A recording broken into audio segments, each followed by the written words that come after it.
아이고 찌개가 끓어요. 네, 건강한 식탁 그렇습니다. 시간입니다. 홍신의 요리연구가 어서 오세요. 안녕하세요. 오늘도 쌀 얘기 좀 저희 더 이어가야 돼요. 예, 햅쌀 지금 시기라서. 말씀드릴 게 너무 많아서 마음이 급해가지고 어떻게 하면 좋아. 다음 시간에 또 해야 되겠네. 그럼. 쌀밥만 3주째. 쌀밥만. 오늘 이번 주는 무슨 얘기부터 할까요? 지금 이제 지난주에 제가 뭐 하다가 갔냐하면요. 쌀 껍질을 사과 껍질처럼 그때그때 깎아 먹으면 제일 좋다. 그렇죠. 네, 이게 도정의 개념인데 사실 맞아요. 말이 안 되지 않습니까? 이게 어떻게 사과처럼 쌀 껍질을 하나하나 깎아 집에서 먹어요. 그렇게 깎아 먹을 수 있으면 깎아 먹었죠. 방법을 그래서 제가 알려드린다고 말씀드렸었어요. 네, 그래서 뭐예요? 큰 마트에 가시면 네. 이 쌀 껍질을 깎는 도정기라는 기계가 다 있어요. 큰 마트에. 네, 그래서 마트에 가셔서 쌀을 고를 때 현미를 고르시고 아. 그렇게 하고 그 자리에서 도정을 해달라고 하시면 돼요. 그러면은 그래요? 네, 그게 한 2, 3분 뭐 크게는 5분 정도만 기다리면은 쌀 껍질을 바로 깎아줍니다. 그럼 어떤 게 더 맛있다는 건가요? 해보면 도정한 쌀 바로 한 건. 바로 한 게 당연히 맛있죠. 제가 지난번에도 말씀드렸지만 사과는 껍질 깎아서 내일 드십니까? 맞아.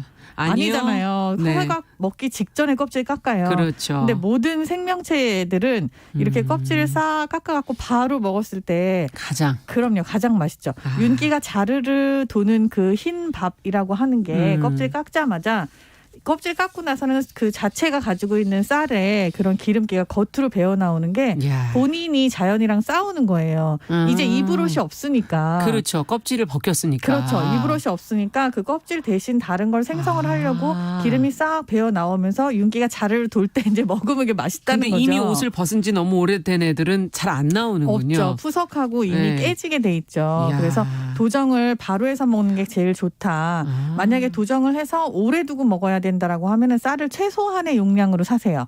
요새는 2kg, 4kg, 6kg도 팔아요. 작은 것으로. 네, 작은 걸로 사서 그걸 그 자리에서 바로 도정을 드시고. 해달라고 해서 집에 가지고 오신 다음에 냉장고에 넣고 드시는 거예요. 냉장고에. 네, 쌀은 냉장 안 그래도 보관을 냉장고 하시는 꽉 차 거예요. 있는데 그래서 큰일인데요. 네, 막 10kg, 20kg 이렇게 사지 마시라라는 줄 데가 말씀을 드려요. 없어요. 냉장고가 참 요새 유용합니다. 아니 그런데 이게 햅쌀과 묵은 쌀은 물을 좀 잘 맞춰야 되더라고요. 네. 어떨 때 너무 질던데. 그렇죠. 예. 그게 바로 도정의 원리인 거예요. 그러니까 이게 햅쌀이면 지금 수확한 지 얼마 안 된 네. 생명력이 정말 가득한 그렇기 때문에 아직 촉촉해요.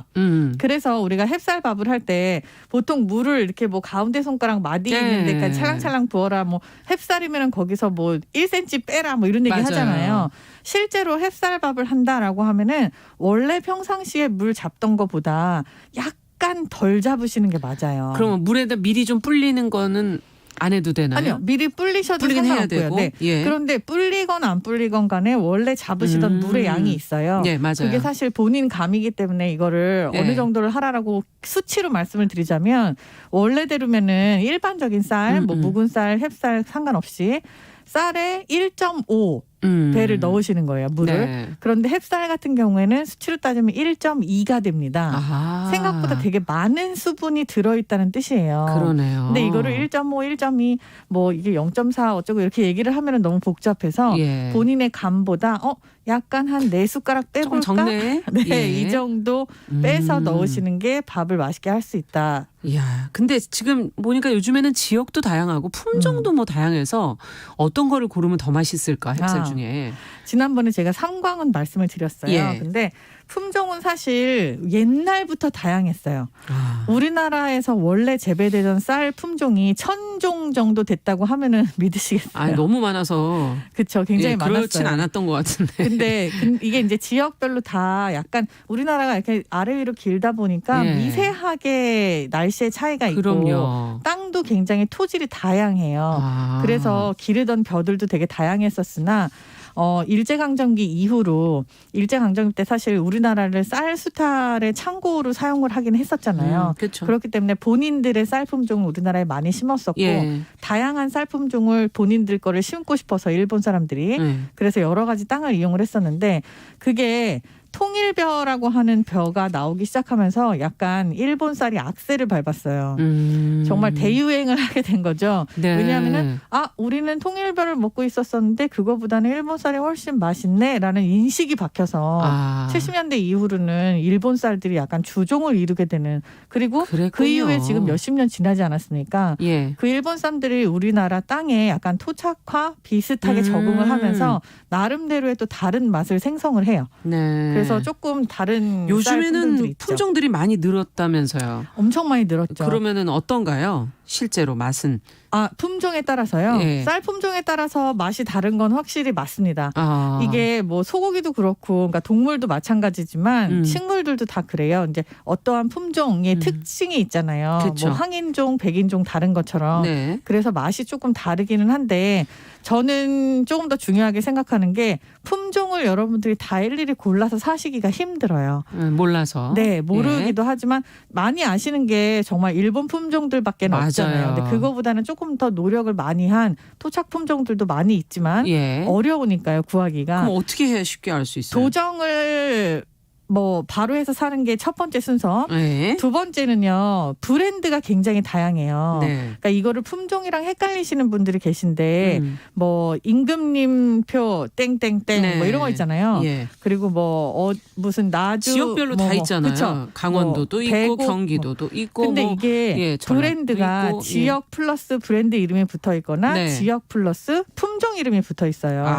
그래서 이거를 본인이 사실 한번 드셔보시고 나는 이게 입에 맞는다. 이게 어떤 차이냐면은 오대쌀 같은 경우에는 네. 품종이에요. 예. 그런데 그거를 뭐 철원이라든지 뭐 예. 이런 일대에서 많이 재배를 하잖아요. 근데 오대쌀의 특징이 알이 굉장히 굵고 크면서 찰기가 있고 되게 달고 맛있어요. 이 쌀이 마음에 든다라고 하면은 그 지역까지 같이 기억을 하셨다가 구매를 하시는 방법이 있어요. 예, 그렇군요. 가격대는 다 다른가요, 그러면? 많이 다릅니다. 네. 좀 적당한 게 좋은데. 쌀을 예. 그러니까 무조건 다 마찬가지지만 쌀 같은 경우에는 우리가 두고 먹는 어느 정도 그리고 또 이거는 신선식품이에요, 반드시. 네. 이거는 이렇게 묵혔다가 먹는 건 아니에요. 그렇기 때문에 가격이 어느 정도다라는 거를 본인이 기준을 정하셔야 돼요. 쌀의 경우 되게 안타까운 게 무조건 싼 거를 사시려고 하세요. 예. 그냥 매일 먹으니까요. 네, 매일 먹으니까 늘 옆에 있으니까. 예. 하지만 그렇기 때문에 조금 더 투자를 하시라고 전 말씀을 드려요. 도정을 바로 한 거, 좋은 품종에 좋은 지리적인 위치에 있는 거, 관리가 잘 된 거. 이렇게 해서 조금만 더 가격을 주시면은 밥이 왜 이래? 이런 소리가 바로 그렇군요. 나옵니다. 네. 근데 앞서 이제 깎아라 이런 얘기 하시면서 우리가 현미부터 해서 이렇게 깎는 거라고 그쵸. 얘기하잖아요. 그러면 어느 정도 깎은 게 가장 좋은 건지 맛은 또 어떤지. 우리가 흔히 백미라고 얘기하는 거랑 현미랑 반대로 생각을 하시는데 네. 현미 같은 경우에도 일단 한 번 껍질을 벗겨낸 거예요. 그렇겠죠. 네, 한 번 큰 껍질을 벗겨낸 거고 네. 그걸 이제 1분도라고 얘기를 해요. 이걸 10개까지 갑니다. 그렇게 하고 백미라고 하면은 9분도 이상을 백미라고 얘기를 해요. 네. 9분도도 사실 하나의 껍질이 약간 남아있긴 한 거죠. 근데 그 이상 뭐 백미도 뭐 12분도 15분도 이렇게 깎아서 술을 만드는 것도 있지만 우리가 흰쌀밥이라고 얘기하는 건 다 9분도 이상이에요.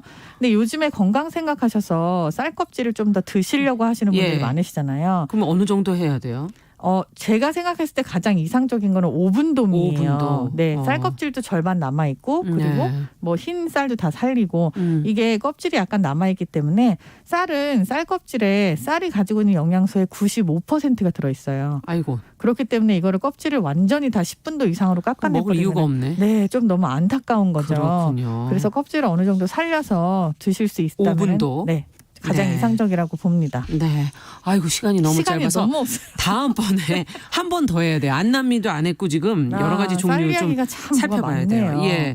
자, 그럼 다음 시간 기대하겠습니다. 네. 건강한 식탁 홍신의 요리연구가 함께했습니다. 감사합니다. 감사합니다. 자, 앞서서 저희가 뉴스픽에서 지하철 얘기를 좀 했었는데 방배역 화재 수신기 오작동으로 10분간 잠시 정차한 후에 다시 정상 운행되고 있다는 소식도 끝으로 전해드립니다. 자, 정용실의 뉴스 브런치 월요일 순서 여기서 마치고요. 저는 내일 10시 5분에 뵙겠습니다. 감사합니다.